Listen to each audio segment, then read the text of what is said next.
Soy el Ah, ok. doctor Oscar ¿Cómo? Gómez Orrego.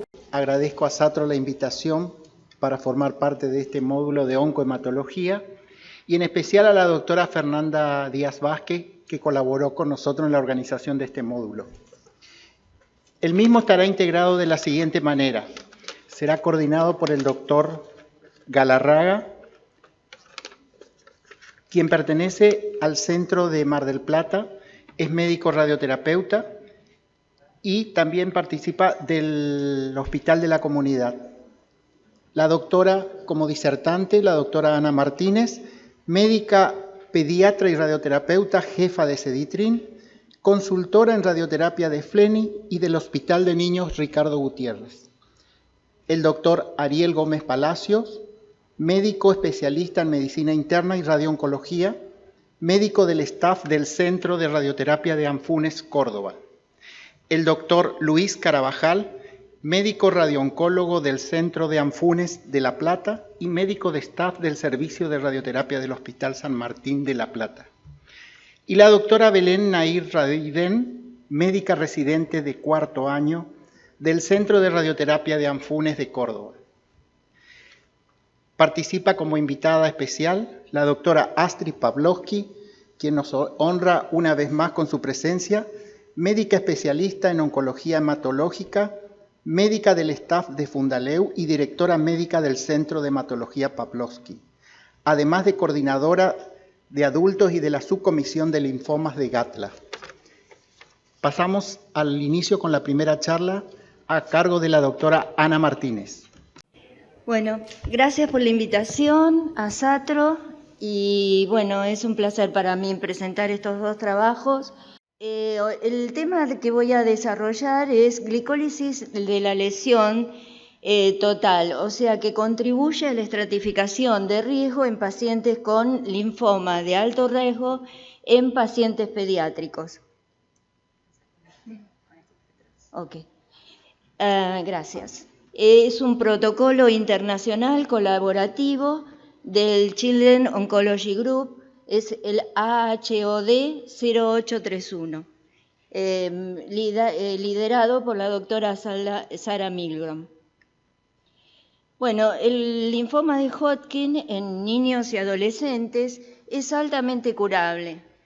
Las nuevas terapias de tratamiento mejoran el riesgo adaptado y mejoran la incidencia de efectos tardíos, que ustedes saben que es una preocupación importante en los pacientes pediátricos, manteniendo una alta tasa de cura. Algunos factores que son usados para la estratificación de riesgo, por ejemplo, el estadio, el bulky, son indicados de carga tumoral, pueden ser reemplazados por la determinación de la carga tumoral. El PET-CT scan de FDG puede ser usado para medir la carga tumoral más directamente por cuantificación del volumen de linfoma en forma tridimensional. Entonces dice que este trabajo exploró los valores pronósticos y los parámetros cuantitativos del PET-CT en un subgrupo de pacientes de este estudio.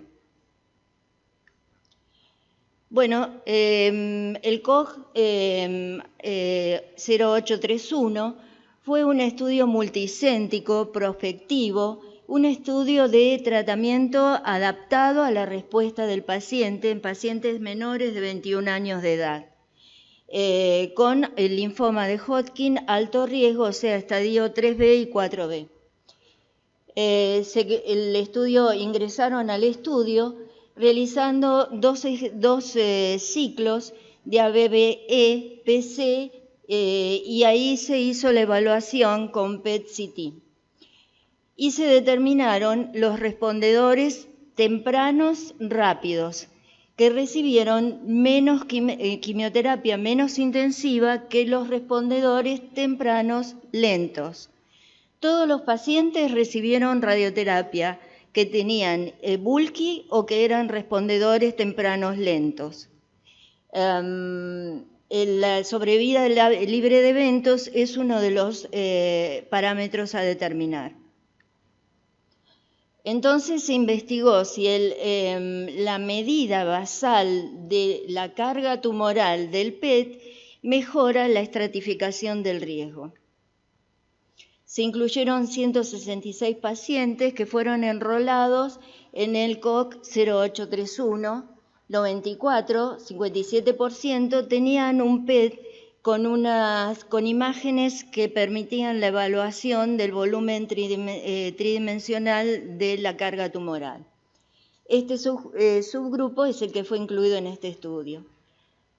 Fueron analizadas las imágenes por dos expertos en medicina nuclear y si había discrepancias se consultaba a un tercer experto. Y fueron todos estudios a ciegas. Los parámetros que se evaluaron por el PET, los parámetros cuantitativos, fueron el submáximo, que es el punto máximo de captación del FDG, el subpico, que fue en una esfera de 1.2 centímetros cúbicos con una alta captación del FDG, el Metabolic Tumor Volume, que es el volumen total metabólico del tumor con un FDG mayor al hombro del sub, que puede ser de 2.5 o también el 40% del submáximo.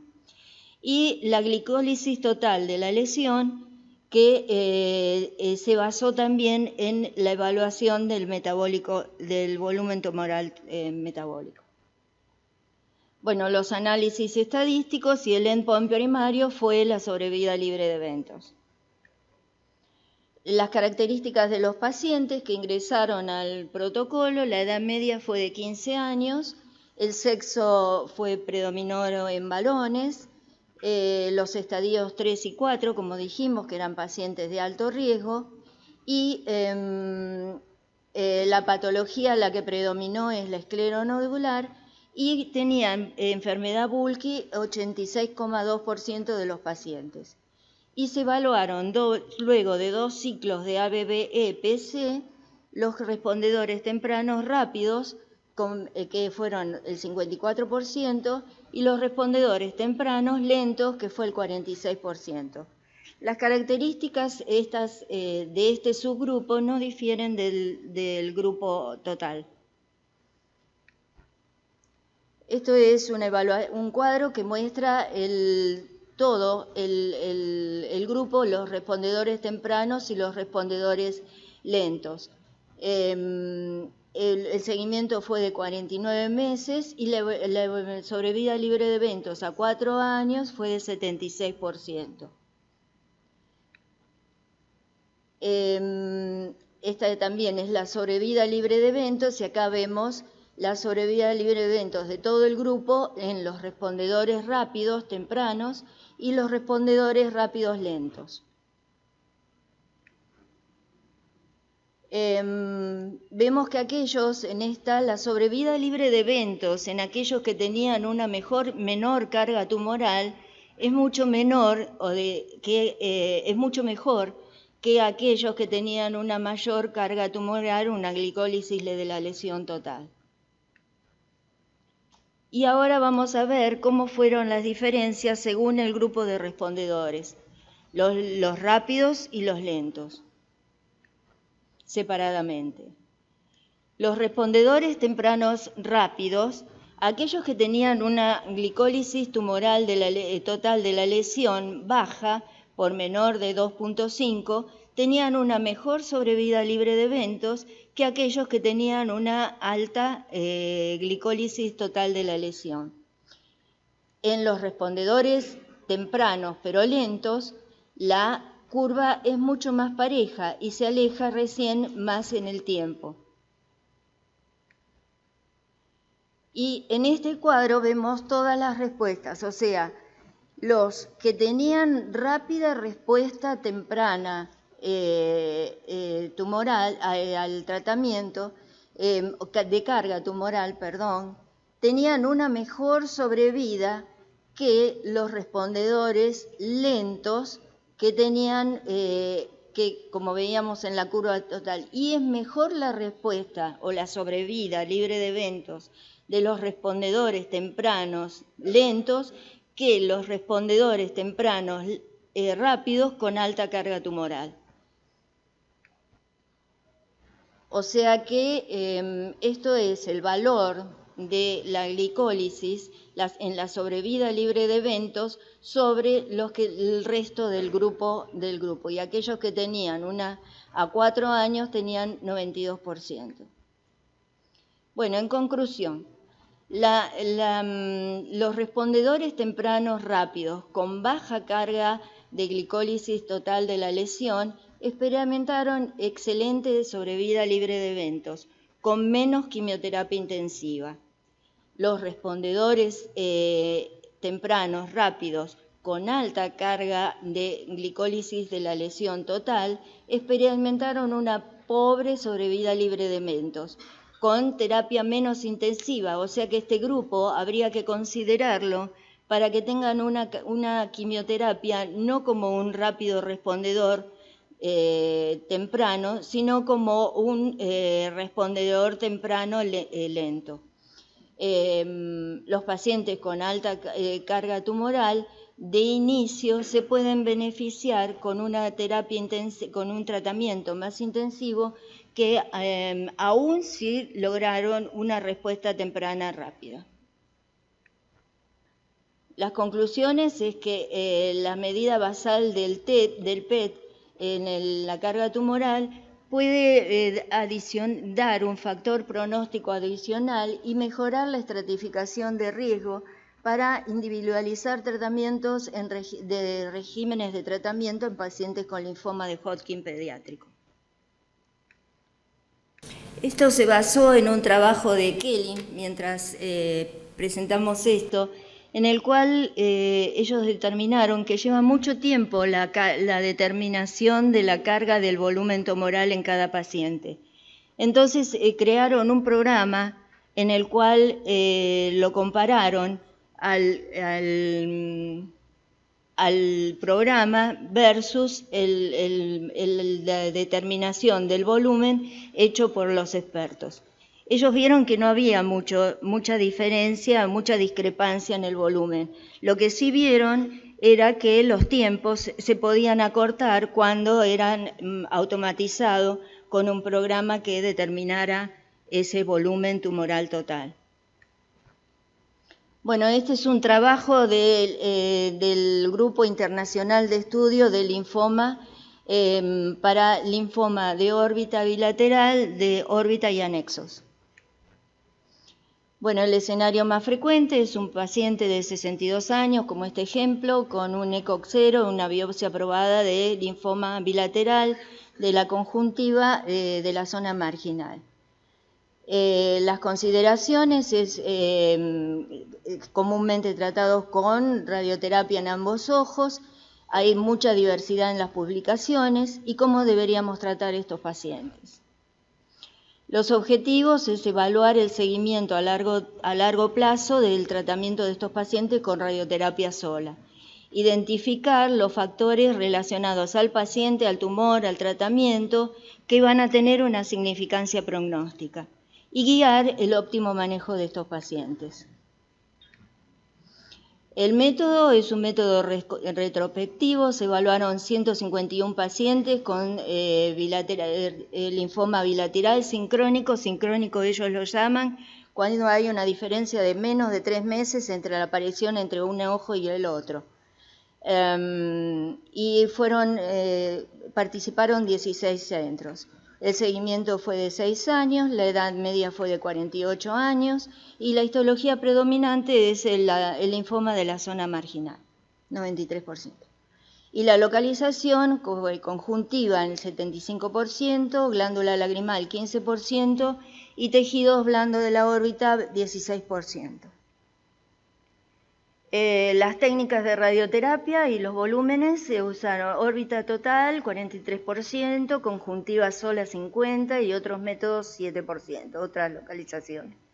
La modalidad, electrones 59%, fotones 41%, bolus en un 16%, protección de la lente se usó en el 54% de los pacientes y la amplitud de dosis, como ven, fue bastante amplia. Resultados. La sobrevida global a 10 años fue de 98%. Esta es la sobrevida libre de progresión a los 10 años, que fue de 76%. La sobrevida libre de recaída local, que fue del 89% a 10 años. Y la sobrevida libre de recaída a distancia, que fue del 84% a 10 años. Esto es por localización anatómica. Los que mejor pronóstico tuvieron fueron los que eran de localización conjuntival. Y esta es la sobrevida libre de recaída local según la dosis de radiación.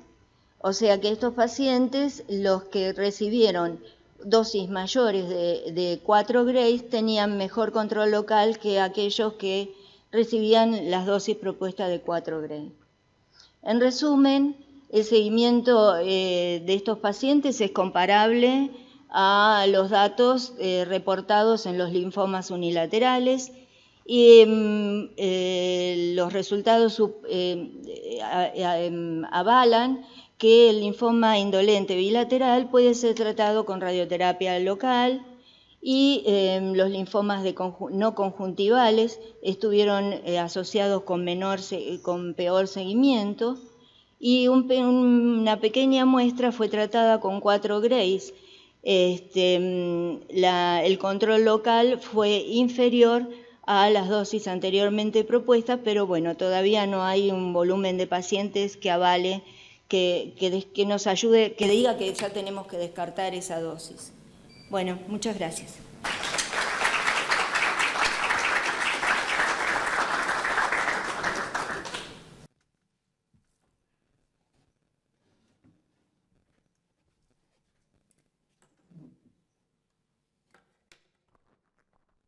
Bueno, muy buenas tardes. Mi nombre es Ariel Gómez Palacios, soy médico, especialista en radioterapia del Centro de Radioterapia de Anfunes.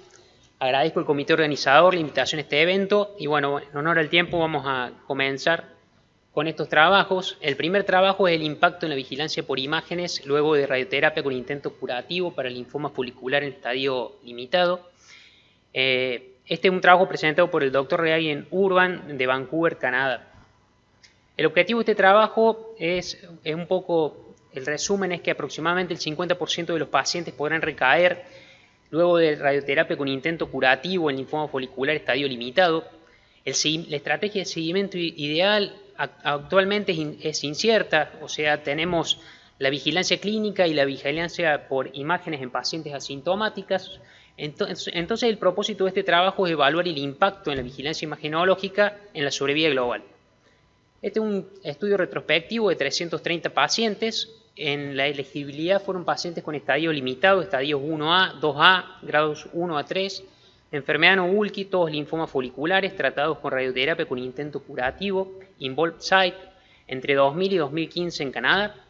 En el análisis de los datos fueron categorizados, las detecciones fueron categorizadas por análisis clínicos, o sea, a partir de la clínica, los síntomas y los signos, y la vigilancia imagenológica en pacientes asintomáticos.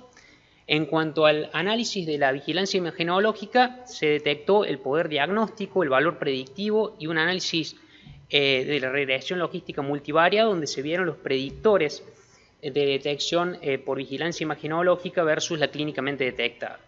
Dentro del análisis de los resultados se evaluó sobrevida global desde el tiempo de la recaída, desde el tiempo del diagnóstico, estratificados todos por el método de detección. Y por último se hizo un análisis de morbilidad en pacientes clínicamente detectados. Una media de seguimiento de 8,1 años, el análisis de la vigilancia imagenológica se hizo de 220 pacientes que tuvieron al menos una vigilancia imagenológica, al menos 30 días luego de la radioterapia, con una media de seguimientos de 0 a 2 años, una media de 2 seguimientos, de 2 a 5 años 2.3 y más de 5 años 2.2 seguimientos.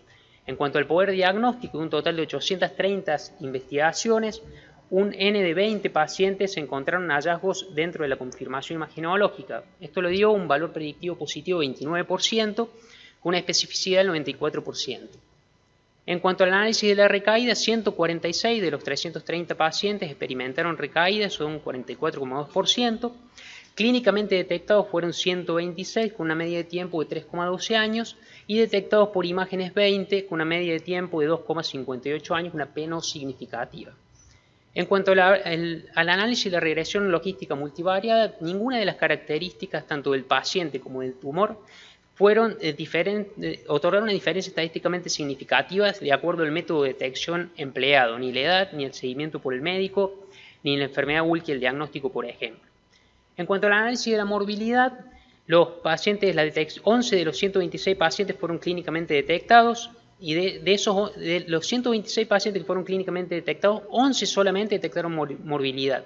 2 trombosis venosa profunda, 1 efusión pleural, 1 obstrucción del tracto biliar. Y en cuanto al tratamiento, a la recaída, no hubo una diferencia significativa entre los que fueron detectados clínicamente versus los que fueron detectados por imágenes. La curva de la izquierda es una curva de sobrevida. Las dos curvas son curvas de sobrevida global. La curva de la izquierda muestra la sobrevida global desde la fecha del diagnóstico, y la curva de la derecha la sobrevida global de acuerdo al tiempo de la recaída. No hay una P estadísticamente significativa en ninguna de las dos curvas según el método de detección empleado. Entonces, este primer trabajo concluye que el uso de la vigilancia imagenológica para detectar recaída no estuvo asociado con un significante beneficio en la sobrevida global. El poder diagnóstico de la vigilancia imagenológica fue muy bajo, un 2,4%. La tasa de morbilidad fue baja en pacientes detectados clínicamente. El tratamiento de la recaída fue similar entre ambas ramas. Y la vigilancia imagenológica actualmente tiene utilidad limitada en el seguimiento de estos pacientes luego de radioterapia con intento curativa en este grupo de pacientes. Entonces hay que considerar omitirla en una discusión riesgo-beneficio con el paciente, por supuesto.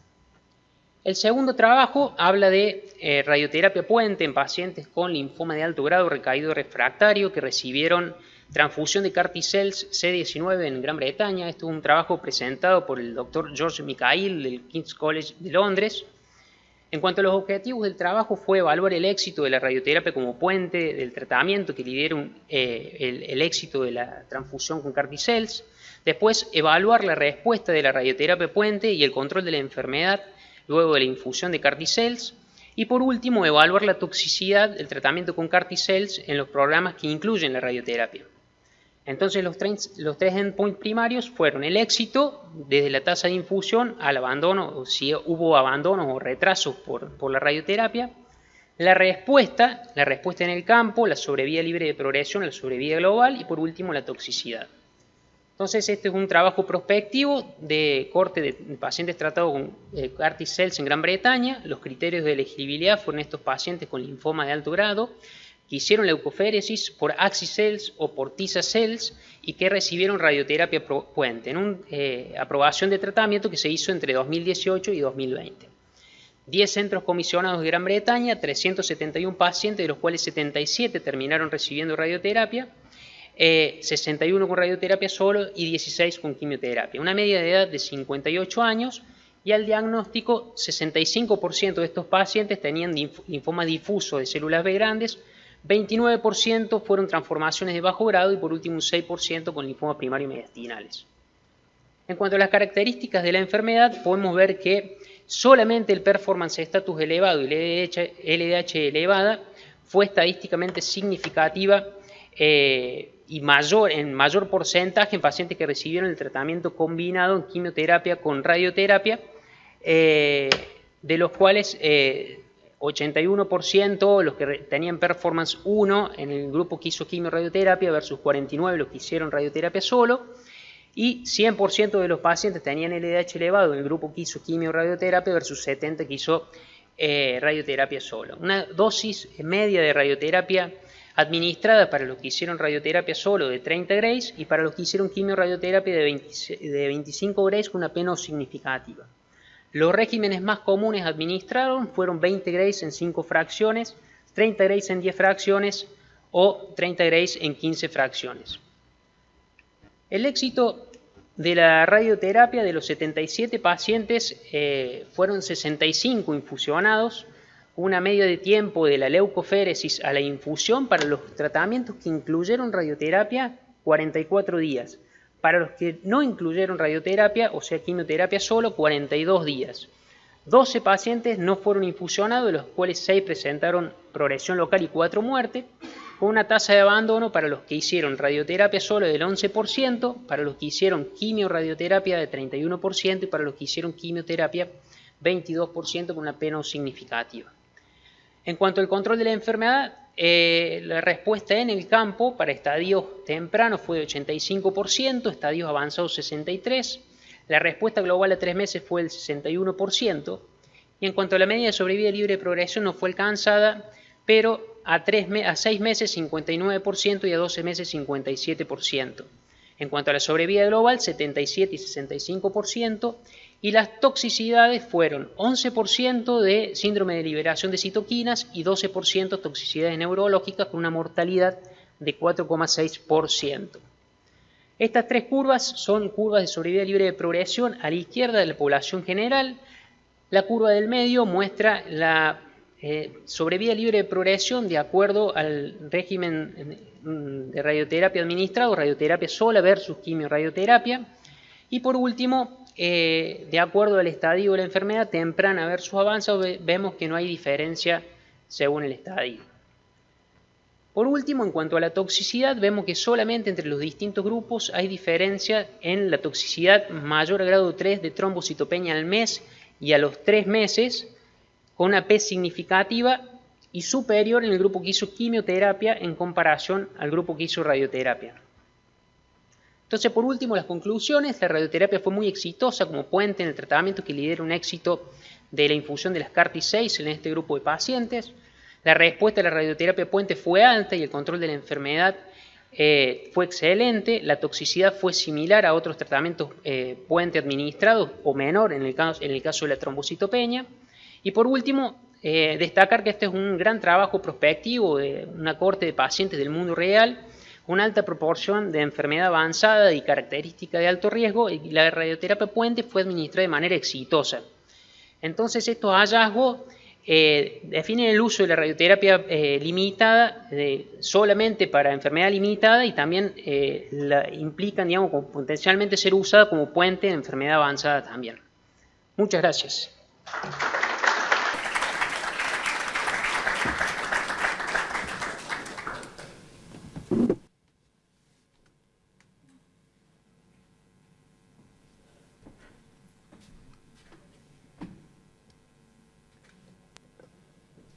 Buenas tardes.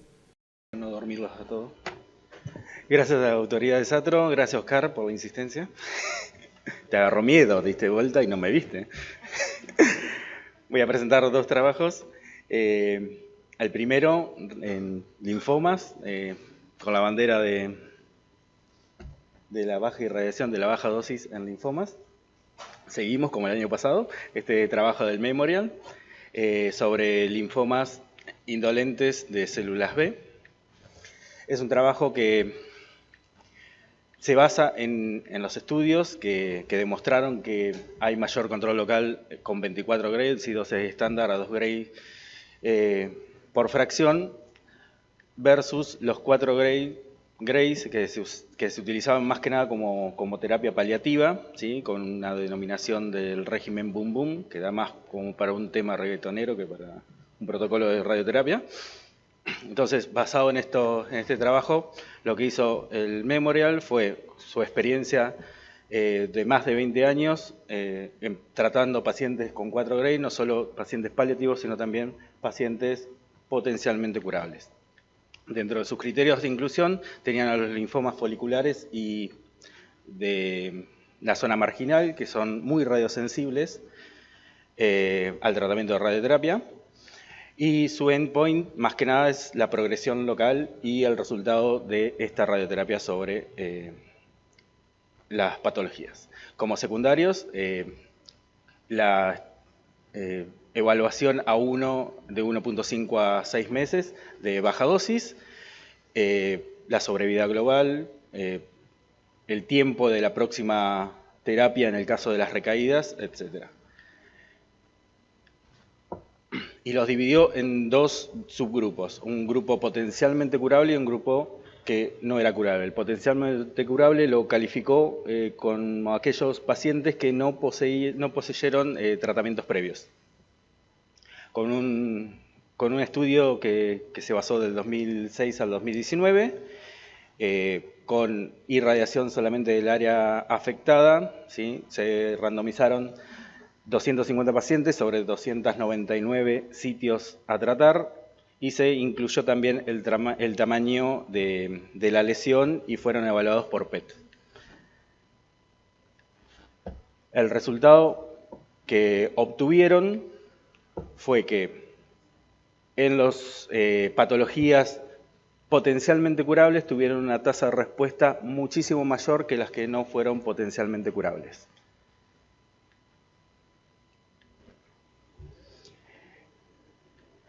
En cuanto a lo importante también de esto, lo que vieron es que mientras más grande era la lesión, menos respuesta poseían a la terapéutica. Todos aquellos pacientes que recayeron pudieron ser rescatados o se hicieron una segunda etapa de radioterapia de baja dosis, ya que la toxicidad era muy baja, se podían rescatar. Y en aquellos que ya eran potencialmente curables y no daban como para hacer un rescate, se escaló a la dosis habitual de 24 Gray, con lo cual se plantea un tipo de terapia adaptativa en este tipo de pacientes, no solo basándonos en baja dosis de pacientes seleccionados, sino adaptando esta terapia en el caso de no respondedores. Ese fue el primer trabajo presentado.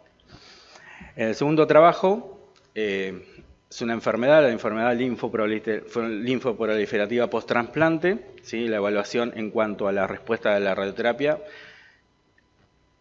En este subgrupo, ¿sí? En este tipo de enfermedad, que es una enfermedad rara que se da más que nada en pacientes trasplantados de órganos sólidos o hematopoyéticos. Es muy raro los datos, o sea, no hay datos fehacientes, no hay evidencia sobre los tratamientos radiantes sobre este tipo de patología. Entonces lo que buscaron en la Universidad de Minnesota es hacer un trabajo sobre esto y evaluar y sacar conclusiones en base a los datos que podían recabar de estos tipos de pacientes. Fue un trabajo retrospectivo sobre...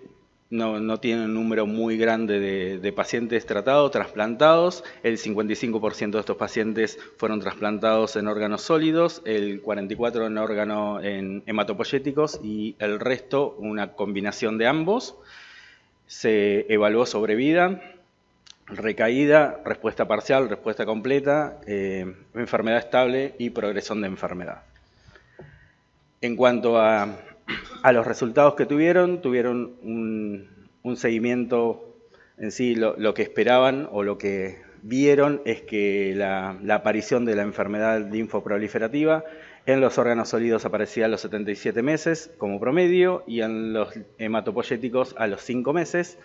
Generalmente estaba relacionado con el Epstein-Barr, del tipo morfológico más habitual, histológico, era el monomórfico. Y había una afección del 29% en las células cerebrales con esta enfermedad.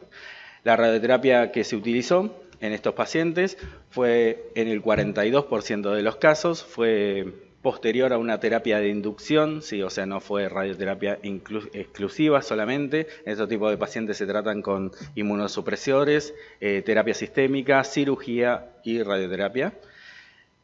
Lo que vieron fue una excelente respuesta en cuanto al control local de la enfermedad. Sí, se trató con una media de 3.600 centigrade, un rango de 2.400 a 2.600 centigrade, con un excelente control local, y aquellos pacientes que recayeron se reirradiaron presentando una respuesta completa o una respuesta parcial en la mayoría de los casos.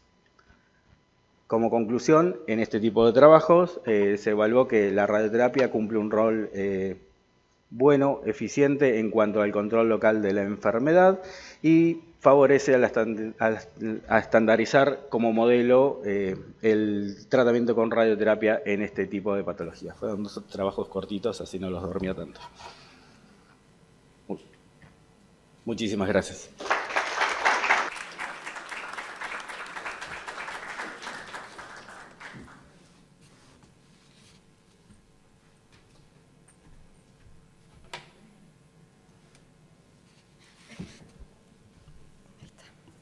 Bueno, buenas tardes a todos. Mi nombre es Belén Raiden, yo soy del Centro de Radioterapia de Anfunes de Córdoba.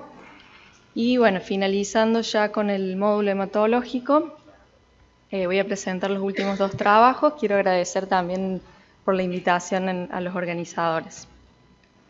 Bueno, el primer trabajo se titula Incorporación de radioterapia de manera segura en pacientes pretrasplante con mieloma múltiple. Es un trabajo del autor Ethan Damron del grupo de MD Anderson. A modo de introducción, la terapia de inducción seguido del trasplante autólogo es una práctica común en estos pacientes. La radioterapia se administra frecuentemente, tanto para tratamiento de dolor, prevención de fracturas, compresiones. Hay cierta preocupación de que la radioterapia pueda dañar la médula ósea en estos pacientes pretrasplante y alterar lo que es la recolección de células en sangre periférica. Entonces, en este trabajo ellos investigaron de manera retrospectiva si hay alguna asociación entre la radioterapia y la recolección de estas células en sangre periférica previo al trasplante. Entonces se estudió una muestra de 223 pacientes que hayan realizado radioterapia previo a lo que es el trasplante. Ellos usaron los planes de lo que es la radioterapia para cuantificar de algún modo el volumen de médula ósea tratado, como vemos en la imagen. En el cuadro central entonces podemos ver, por ejemplo, que pacientes que hicieron radioterapia en columna dorsal se estimaba que podía tratarse un volumen de médula ósea del 20%. Vemos las características de los pacientes. La edad media 59 años, predominio de sexo masculino. La totalidad de los pacientes hicieron terapia de inducción sistémica previo al trasplante. En cuanto a la radioterapia, el porcentaje medio de médula ósea tratado fue del 6.74. Y en cuanto a y el 24% de los pacientes tenían algún campo de radioterapia en la pelvis, 39% algún campo en columna dorsal y 24% algún campo en columna lumbar. La dosis que se realizó fue de 24 grays, dosis promedio, en 10 fracciones. Y en el cuadro de la derecha vamos a ver que el 95% del total de estos pacientes pudieron realizar lo que es el trasplante de manera exitosa. Y para mencionar, en cuanto a la recolección de estas células en sangre periférica, que son específicamente los CD34, se llegó a un promedio de 7.8 millones de células. Para mencionar, se necesitan al menos 2 millones de estas células para que el trasplante se pueda realizar. Y de esta muestra, 84% de los pacientes pudieron recolectar más de 5 millones de células. En cuanto a los resultados, en los análisis univariados vieron que los pacientes que hicieron más de 6 ciclos de terapia de inducción sistémica se asociaron a una disminución de las células, de la recolección de estas células en sangre periférica, y esto fue significativo. También ellos vieron que la edad fue otro factor que se vio alterado en cuanto a alteró la recolección de células en sangre periférica. Y no fue así con la dosis de radioterapia, los campos en pelvis, columna dorsal o columna lumbar, ni tampoco con el volumen de médula ósea tratado. Y en análisis multivariado evaluaron también lo que fue la aféresis, el procedimiento de aféresis, que es el procedimiento por el cual se separan los componentes de la sangre y nuevamente son infundidos al paciente. Ellos vieron que la edad también fue un factor que fue significativo en cuanto al tiempo de procedimiento de aféresis, y el porcentaje de más del 10% de médula ósea tratado también fue un factor que alteró lo que es el injerto específicamente de plaquetas. Entonces, como conclusiones de este primer trabajo, aquellos pacientes con mieloma múltiple que recibieron radioterapia previo al trasplante no alteraron la recolección de células en sangre periférica previo al trasplante. Y sí se observó un mayor tiempo en cuanto al injerto específicamente de plaquetas, y ellos lo relacionan con algún impacto de la radioterapia, pero deberían estudiarlo más en profundidad. Concluyen que la radioterapia se puede realizar de manera segura en estos pacientes previo al trasplante. Para continuar con el segundo trabajo, se titula La optimización de los resultados de radioterapia consolidativa en el manejo del salvataje y linfoma Hodgkin. Es un trabajo de la Universidad de Nebraska, su autor principal es Brendan Coutu. A modo de introducción, el 10 o 20% de los pacientes en estadios tempranos y un 30 o un 40% en estadios avanzados del linfoma Hodgkin pueden desarrollar una enfermedad refractaria o recaídas. De estos, un 50% puede lograr una remisión prolongada con los manejos de salvataje y de trasplante autólogo. El rol de la radioterapia, de los resultados de la radioterapia, en general lo extrapolamos de estudios de linfoma no Hodgkin y estudios de series retrospectivas. Entonces, ellos estudiaron pacientes con linfoma Hodgkin, con enfermedad refractaria o recaída, quienes vayan a ir a quimioterapia de salvataje y trasplante autólogo. La muestra de este estudio fue de 179 pacientes, de los cuales 40% fueron a realizar radioterapia consolidativa y el resto fue observación. Es importante destacar que la radioterapia en este caso se hizo posterior a lo que es la quimio y el trasplante. Ellos recibieron una dosis de 36 grays en 20 fracciones. En el cuadro de la derecha podemos ver cuáles son los factores que fueron significativos en cuanto a realizar la radioterapia. Vemos que, por ejemplo, ellos eligieron pacientes más jóvenes para realizar la radioterapia, pacientes que hayan tenido estadios más avanzados al momento de realizar la quimioterapia de salvataje y que no hayan recibido radioterapia previa. En cuanto a los resultados, ellos vieron que la radioterapia consolidativa, los pacientes que la realizaron, les fue significativamente mejor en cuanto al periodo libre de enfermedad y a la sobrevida global. Aquí vemos la diferencia de las curvas y la P significativa. Y acá vamos a ver cuáles son los factores que fueron significativos en cuanto a mejorar estos parámetros. En cuanto al periodo libre de enfermedad, realizar la radioterapia fue significativo, el performance menor a 2 de los pacientes, la respuesta completa luego de realizar la quimio de salvataje y los estadios más tempranos. Y en cuanto a la sobrevida global, vieron que el performance menor a 2 también fue significativo y nuevamente el hecho de haber realizado radioterapia consolidativa.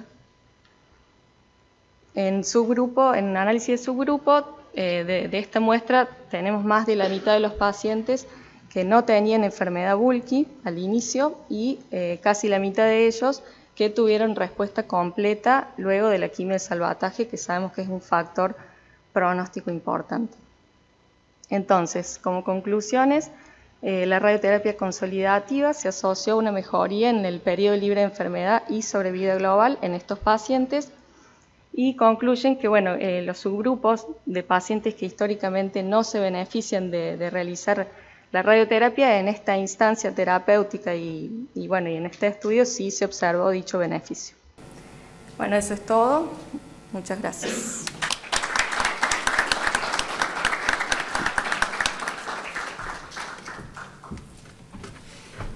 Invitamos a la doctora Pavlovsky y al coordinador para continuar con la mesa de discusión.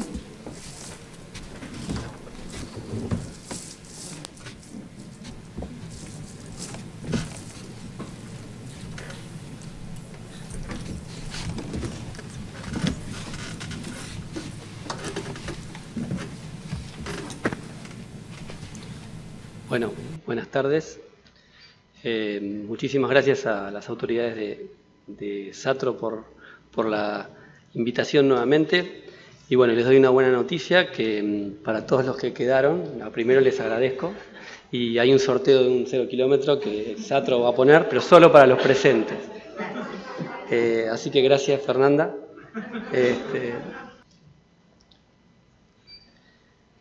Bien. Excelentes las presentaciones, muy claras, muy variado el temario, así que vamos a tratar de pasar un poquito sobre cada uno de los temas y tratar de que participemos todos sobre cada uno de los temas que vamos a pasar.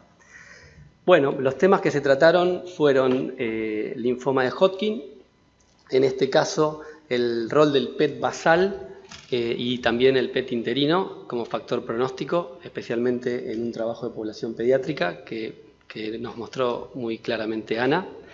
También hablaron del rol de consolidación en enfermedad de Hodgkin recaído y refractario, que recién presentó Belén, que es un muy buen trabajo que vale la pena rescatar. Hablamos de linfomas de bajo grado. En este caso hubo 3 trabajos, uno de órbita bilateral y el rol de linfoma en linfoma folicular con muy bajas dosis y el rol del seguimiento con imágenes versus seguimiento clínico. También se habló una vez más sobre el tratamiento con linfocitos T, con CAR T-cells, que vamos a comentar un poquito nuevamente de qué se trata y en qué contexto se utilizaría. También en este caso de una enfermedad infrecuente, que es la enfermedad linfoproliferativa post-trasplantes, el rol de la radioterapia en estos pacientes que habló Luis. Bueno, y también, igual que el año pasado, el rol de la radioterapia en mieloma múltiple, pero en este caso en el contexto de pacientes que son candidatos a trasplante.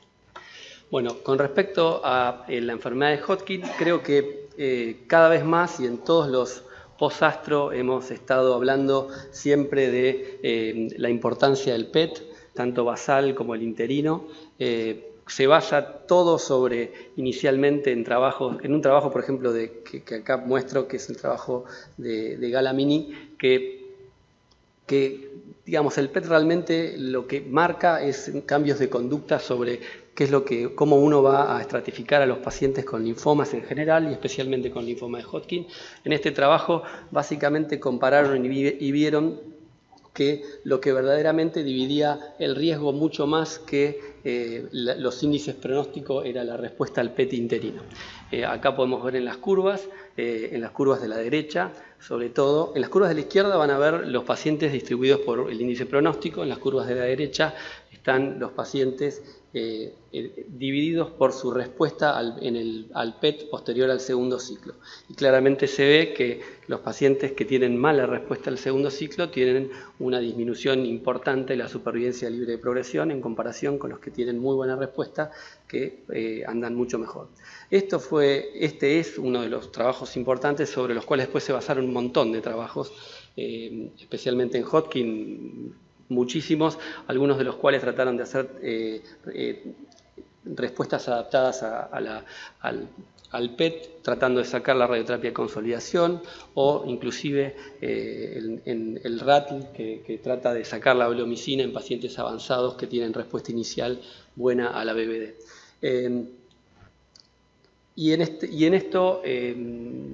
Basado en esto se hizo el trabajo que mostró Ana, que realmente creo que es un paso superior porque es una combinación de la utilización del PET basal y el PET interino. Y eso realmente creo que, por lo menos hasta ahora, en combinación no lo había visto tan claro yo. En este caso, como lo dijo Ana, es una población pediátrica, especialmente de pacientes con estadio 3 y estadio 4, que estratificaron a los pacientes rápidos respondedores a la izquierda y lentos respondedores a la derecha. Sabiendo y estimando que andan peor los lentos respondedores, se intensificó el tratamiento. Se hizo, después de los 2 ciclos de ABBPC, los pacientes que habían respondido lentamente se les hizo ifosfamida vinorelbine, y se vio que en las curvas de la derecha alcanzaron a tener supervivencia libre de progresión equivalentes los pacientes que se estimaban que iban a tener un riesgo mayor en comparación con los que tenían un riesgo menor. Bien, estos pacientes después se les analizó el PET basal, y en el PET basal se estratificaron por el TLG, que es una fórmula que mide básicamente la actividad metabólica en el PET basal. ¿Y qué vimos? Que aquellos pacientes rápidos respondedores con un PET basal de baja carga tumoral son los que mejor pronóstico tienen, son los que están en la curva de arriba, como pueden ver, que tienen una supervivencia libre de progresión de 92%, pero los pacientes que peor anduvieron son pacientes que habían respondido inicialmente bien, pero que tenían un alto TLG. O sea que Creo que acá está bueno combinar el PET basal y el PET interino. No solo el PET, parece como que el PET interino como única herramienta nos deja fuera a algunos pacientes que posiblemente puedan andar mal y habría que intensificar.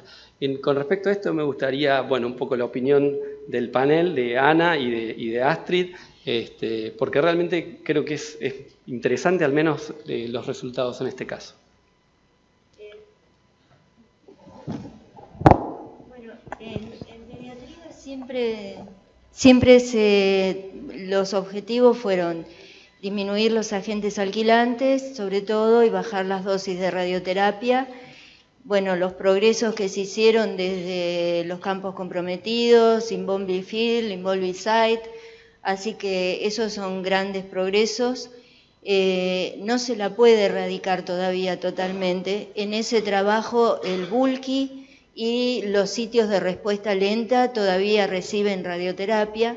Las dosis han disminuido a 21 Gray y lo que no se usó en ese trabajo fue BUS, fue solamente la dosis de 21 Gray.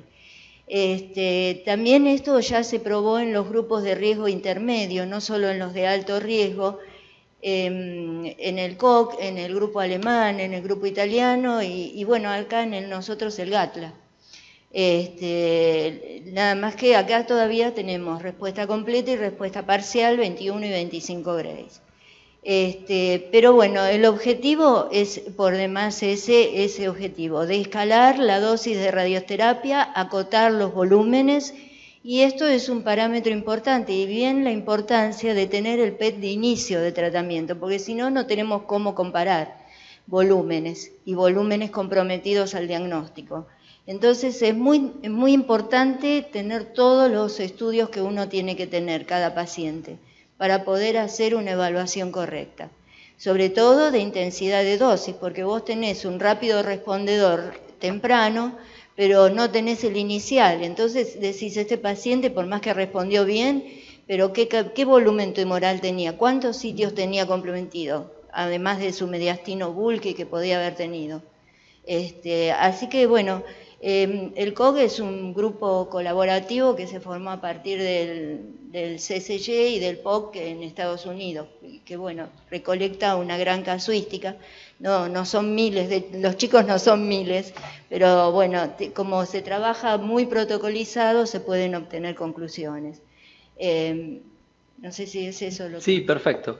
Un poco comentaste sobre el rol de la radioterapia en estos casos, y te iba a preguntar algo sobre qué influencia le hubieras visto a la radioterapia en esto. Hay algo que todavía, digamos, ahora yendo a la vida cotidiana, capaz Astrid, ¿qué posibilidad ves o vos en tu práctica de que te informen un TLG? Porque nosotros estamos luchando para que nos informen un SUV, o sea, ni hablar un score de Deauville, que ya sería como gran cosa. Ahora, o sea, ya si le digo TLG, creo que me despiden directamente. ¿Qué opinás? A ver, voy a opinar dos cosas antes. Bien. ¿Se escucha bien? En este trabajo se muestra algo que no hemos logrado en adultos, que digamos que la intensificación del tratamiento logre equiparar el riesgo en los pacientes PET negativos con los PET positivos. Eso, ningún trabajo en adultos, empezando con cualquiera de los tipos de quimioterapia e intensificando con cualquier, incluso hay un estudio italiano que intensifica con trasplante autólogo o alogeneico y nunca la curva del PET positivo equipara a la del PET negativo. Yo es la primera vez que lo veo así. Así que eso en adultos no pasa. Y la otra cosa, hablando sobre estos factores basales del PET, yo veo que esto va a entrar muy rápidamente en nuestra práctica habitual. Muy rápida, te digo que Mañana. año, 2 años, es muy claro que los parámetros, porque en Hodgkin se ha avanzado mucho, pero hay dos cosas en las cuales no hemos avanzado. No sabemos al diagnóstico quién va a ser PET positivo y quién va a ser PET negativo, o sea, no podemos al diagnóstico clasificar el riesgo de los pacientes, y cuando ya llegamos al PET positivo, como acabo de decir que no equipara la curva del PET negativo, ya llegamos tarde para algunos pacientes. Entonces, estamos mejorando mucho, que tratamos con mucho menos intensidad al PET negativo, pero al PET positivo ya llegamos un poco tarde. Entonces, no logramos saber al diagnóstico qué pacientes van a ser PET positivos, y la otra cosa que no sabemos es qué paciente PET negativo va a recaer, ¿sí? Porque hay un 10% de los PET negativos recaen. Es lo que lo llaman PET negativo de alto riesgo. Y por primera vez tenemos patrones basales al diagnóstico, que yo pensé que iban a llegar antes los moleculares, pero llegó el PET, nos da patrones que son muy claros de alto riesgo. O sea, nos logran identificar, como muestran esas curvas, qué paciente que logró el PET negativo no le va a ir tan bien porque tiene una alta carga tumoral, o qué paciente tiene más probabilidad de ir al PET positivo, y veremos si a futuro lo tratamos diferente. Yo creo que esto va a llegar rápido, pero en el mundo entero todos los trabajos son iguales a estos, que son retrospectivos. O sea, ellos van para atrás, buscan estos parámetros basales y encuentran cuál es el cutoff que les da diferencia en sobrevida libre de progresión. Sí, sobre todo en sobrevida libre de progresión. Van probando, van diciendo, bueno, si hacemos 500, si hacemos 520, si hacemos... Entonces van buscando. Pero hoy, ni nosotros ni nadie tiene un cutoff para hacer algo prospectivo. O sea, sabemos que alto es malo, que bajo es bueno, pero no sabemos a qué decirle alto y a qué decirle bajo. Hubo una reunión hace poco tratando de coordinar esto y poder sacar bibliografía para hacer una recomendación que todavía no salió publicada, pero yo creo que esto va a llegar muy rápido. Bien, bueno, vamos a pasar al siguiente tema. No sé si pone la pantalla nuevamente. Bueno, entonces, realmente interesante como para concluir que pacientes con alta carga metabólica inicial es un factor nuevo a tener en cuenta que quizás en el futuro nos haga cambiar la conducta de inicio en relación al PET interino, ¿no? Bien, sabemos las conductas en general con respecto al Hodgkin, con respecto a la historia de las consolidaciones. Hay pacientes que los tratan con radioterapia, pacientes que los tratan sin radioterapia, por una diferencia de supervivencia libre de progresión, con una supervivencia libre de progresión muy corta, muy escasa, y con lo cual es así.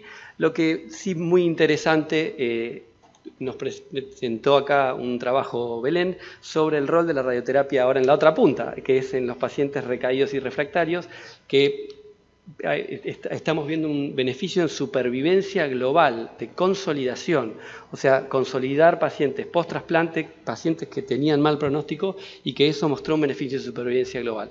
No sé qué opinión les merece, creo que es muy interesante este trabajo, sobre todo para ver que el rol de la radioterapia todavía existe en linfoma de Hodgkin, especialmente en pacientes avanzados o refractarios. Sí, ¿se escucha? Sí, de este trabajo, por ahí, algo que a mí me llamó la atención, extrapolando, como dije, los resultados del linfoma no Hodgkin, es que la radioterapia se hizo después. Eso por ahí, en los otros trabajos, se hacía previo al trasplante, justamente para ayudar a la respuesta completa luego de la quimio, o junto con la quimio antes del trasplante. Y bueno, por ahí eso llama un poco la atención y puede llegar a tener que ver con disminuir los volúmenes terapéuticos y disminuir las toxicidades. Bien, a mí lo que me interesa de este trabajo básicamente es encontrarle un rol en alguna parte al final, quizás como interés. Perdón.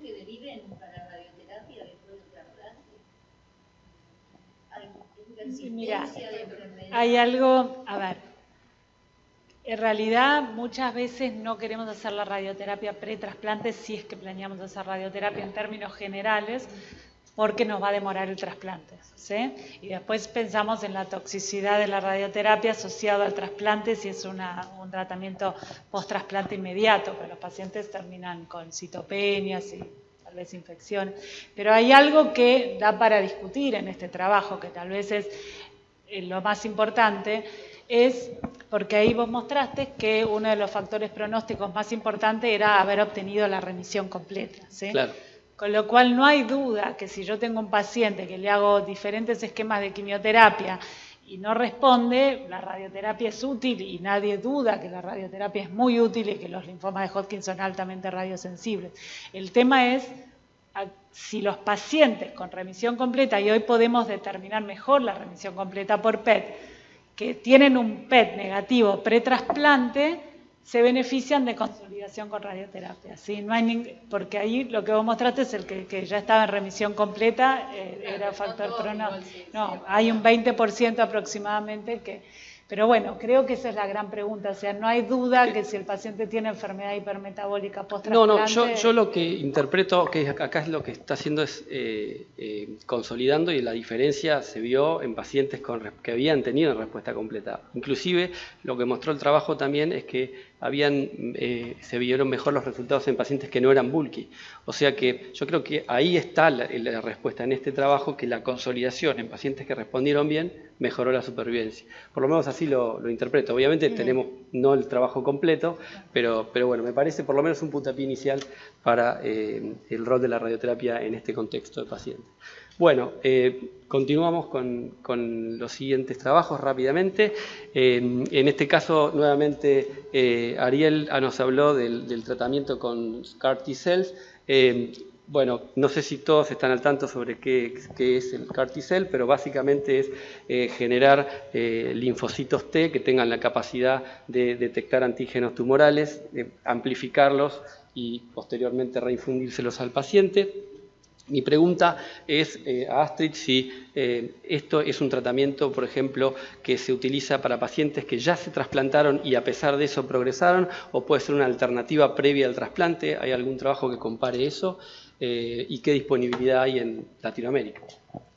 Bueno, estás hablando de la pregunta que está de moda ahora en hematología, porque acaba de aprobarse en Estados Unidos los CAR-Ts como tratamiento de segunda línea de salvataje. O sea, el paciente recae al tratamiento inicial y en vez de hacer quimio y trasplante como habitualmente hacíamos, se acaba de aprobar por la FDA los CAR-Ts a raíz de un trabajo que mostró superioridad en sobrevida libre de progresión. Pero bueno, eso es un tema que esto es de esta semana.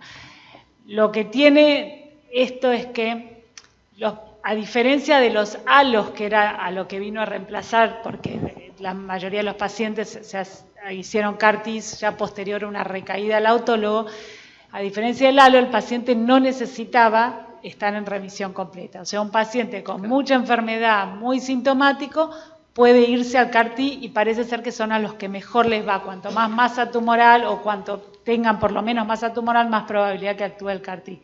Pero lo que pasa es que estos pacientes con tanta masa tumoral y sintomático, les es difícil esperar el mes mientras que se hace toda esta manufactura de los linfocitos T. Entonces, muchos protocolos permiten, pero no obligan a lo que es un tratamiento puente, o sea, para sostener más que nada al paciente.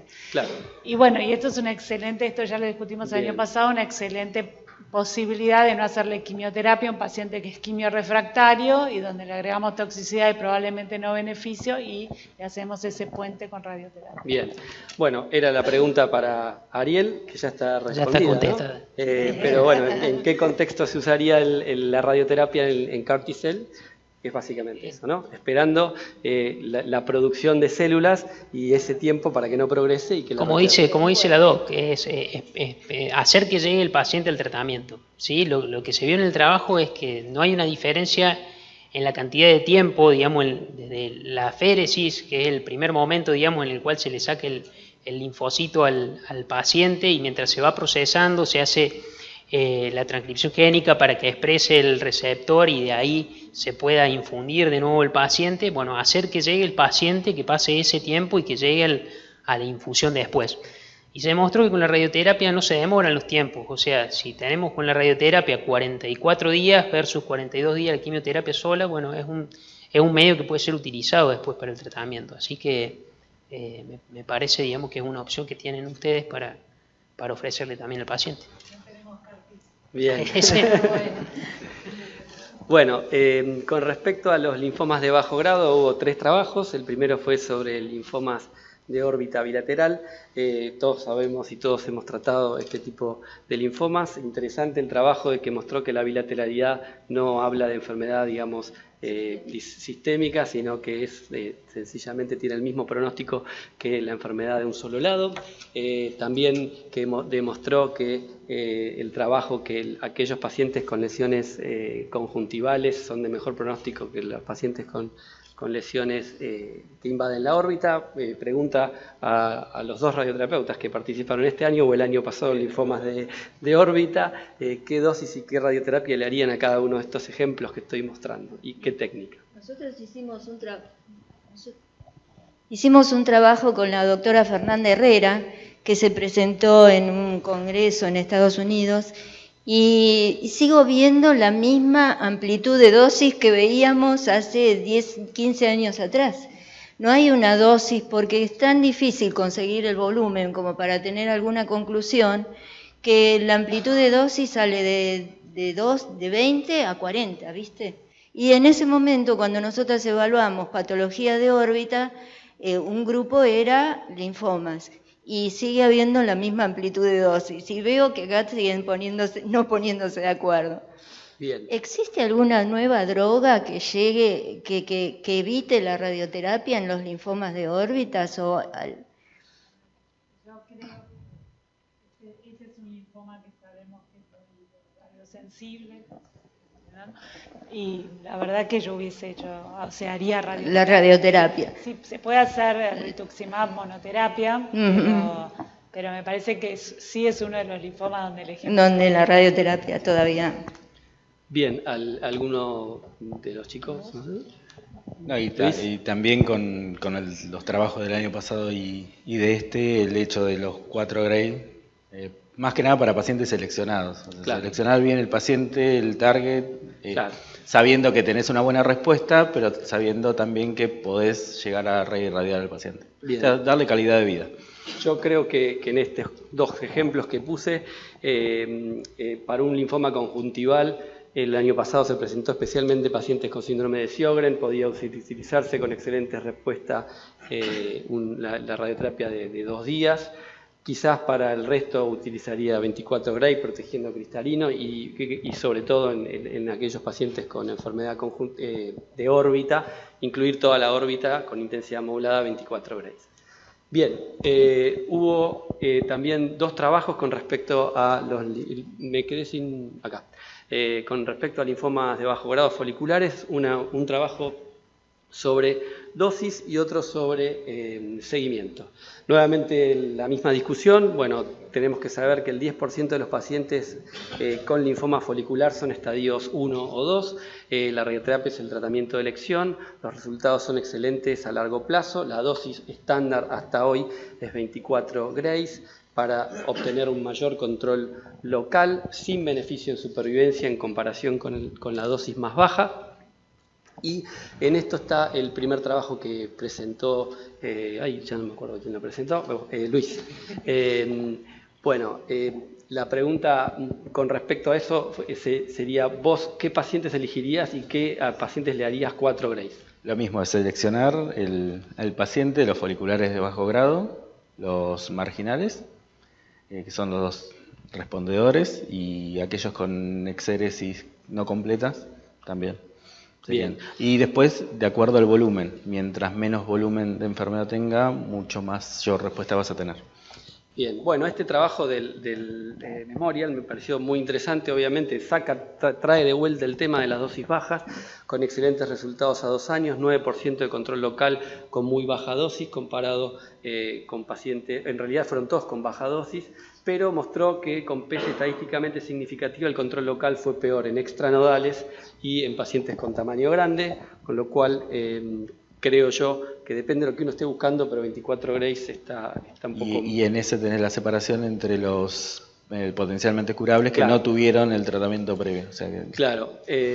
Después, entonces la conclusión es que si la lesión es grande, posiblemente hacemos más dosis o intentamos hacer una evaluación de respuesta y después compensar, que lo dijiste, me pareció una muy buena estrategia, pero la realidad es que ese trabajo retrospectivo contra este trabajo que es, randomizado, entonces más evidencia tiene 24 grays sobre 4 grays, ¿no? En relación al control. Pero también hace ruido que controlarlos versus no controlarlos es lo mismo. Entonces, si estamos hablando de una enfermedad folicular, claramente que controlarlos versus no controlarlos es lo mismo, y ¿para qué queremos tanto control local si no mejoramos la supervivencia?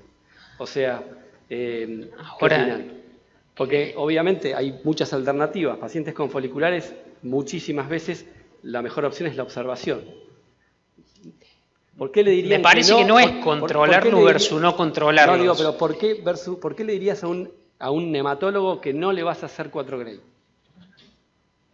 Me parece que el punto no es controlarlos versus no controlarlos, sino controlarlos por imágenes versus controlarlos por la clínica. Está bien, está claro. Sí. Hacer un análisis clínico exhaustivo, digamos, la clínica es soberana, decían los clínicos antes. Yo creo que en el seguimiento imagenológico la imagen no suple, digamos, una buena clínica, ¿sí? Entonces, tener un paciente asintomático no va a empeorar el pronóstico si no le hace un método por imágenes. Ahora bien, si no le hace una buena clínica, el paciente tiene clínica y no le hace un método por imágenes, ya ahí sí acabas las dos formas de screening que tenés. ¿Sí? Entonces me parece que con una buena clínica te podés quedar tranquilo de no tener que hacer una imagen, pero bueno, también está la tercera condición, que es el paciente. Ahora el paciente se queda tranquilo y yo creo que asegurarse una buena relación médico-paciente en ese caso yo creo que es el ideal para el seguimiento, ¿no es cierto? Tener una buena relación, asegurarle que se tiene que quedar tranquilo, que si no tiene ningún síntoma puede ser seguido solamente, digamos, en la consulta, y ahorrarle un tratamiento por imágenes al sistema. No sé qué opinado. Esto sería también Hodgkin y en difuso, o sea, ya casi que no tenemos que hacer imágenes en nadie en que no sospechemos que tiene una recaída. Lo que pasa es que el folicular es un poco más difícil, claro. Primero, porque el folicular va a recaer el 50%. Que es mucho, o sea, no es lo mismo hacer un seguimiento de un Hodgkin que tuvo PET negativo que va a recaer un 10% que en el folicular. Y aparte el folicular va a seguir recayendo siempre. Entonces, que también es diferente al difuso y al Hodgkin, donde pasados los 3 años sabemos que tiene muy baja probabilidad. Entonces el folicular nos da más miedo porque hace 7 años que lo vemos al paciente y ya decimos, uy, ya le toca en la curva recaer y no hacemos imágenes. Entonces, a veces se nos escapa alguna ecografía o algo, sobre todo porque, bueno, se presentó que aquellos que sí se presentan con síntomas, se presentan con síntomas de uronefrosis o del derrame pleural, y ahí uno se agarra la cabeza y dice, ¿cómo no lo agarré antes? Pero está claro de que no tiene un beneficio en lo que es la respuesta al tratamiento, ni la sobrevida libre de progresión, ni la sobrevida global, la detección más temprana con una imagen que un buen examen físico. Bien, bueno, esto un poco más o menos para tener una idea de lo que es el linfoma folicular y toda su complejidad, ¿no? Y que muchas veces hacer de más... bueno, rápidamente, no sé si tenemos tiempo para terminar la... Bien, los que quedan. Estamos un poco pasados.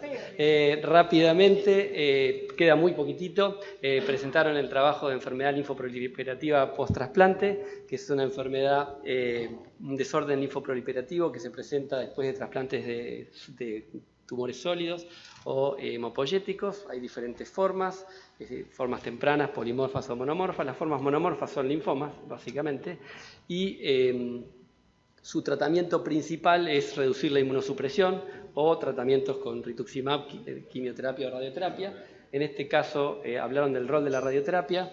Interesante como trabajo, muy poco número de pacientes, creo que para tomar alguna conducta o que nos diga algo. Me llamó un poco la atención que el 20% eran linfoma del sistema nervioso central y que haya habido tanta radioterapia. No sé ustedes qué piensan o qué valor tiene la radioterapia hoy en linfoma del sistema nervioso.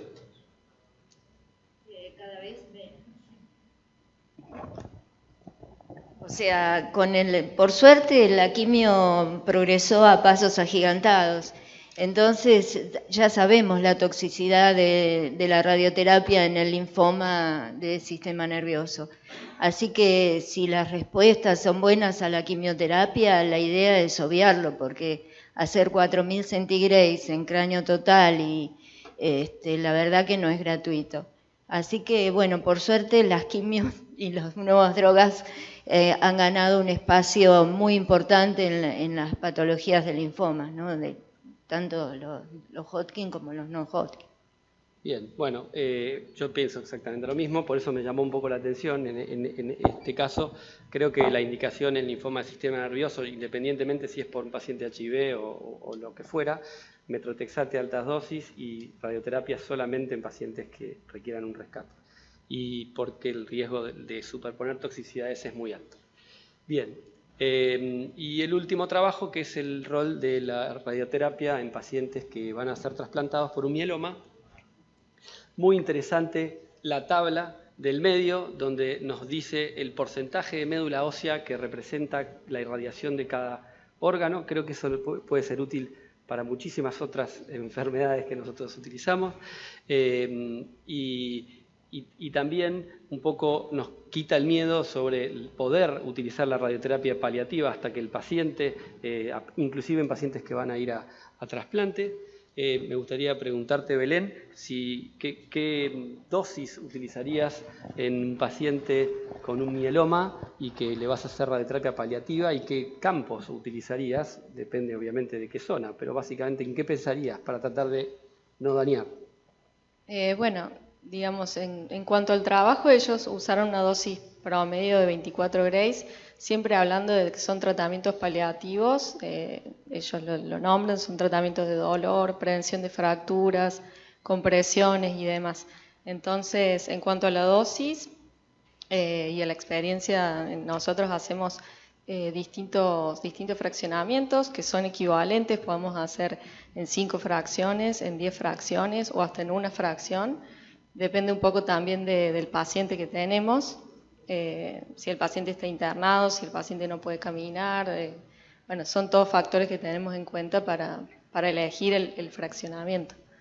Y bueno, y en cuanto al volumen de tratamiento, bueno, ahí veíamos en la tablita eso que tenemos que tener en cuenta, sobre todo si el paciente después va a ir a trasplante, tener en cuenta la médula, digamos, la médula ósea, el volumen que vamos a tratar y, bueno, obviamente dependiendo también de qué es lo que tenemos que tratar al paciente, pero bueno, para tener en cuenta el porcentaje de médula ósea, eso fundamental. Bien, creo. A mí me parece en este caso también no solo interesante, obviamente hay montones de esquemas de tratamiento paliativos, los conocemos a todos, pero hubo varios trabajos que hablaron de dosis muy bajas para tratamiento de mielomas. El año pasado presentamos un trabajo de dosis única de 4 Grays con excelentes resultados en forma paliativa, y obviamente, y también muchos que en la práctica sabemos que pacientes después de 10 Grays ya se sienten muchísimo mejor.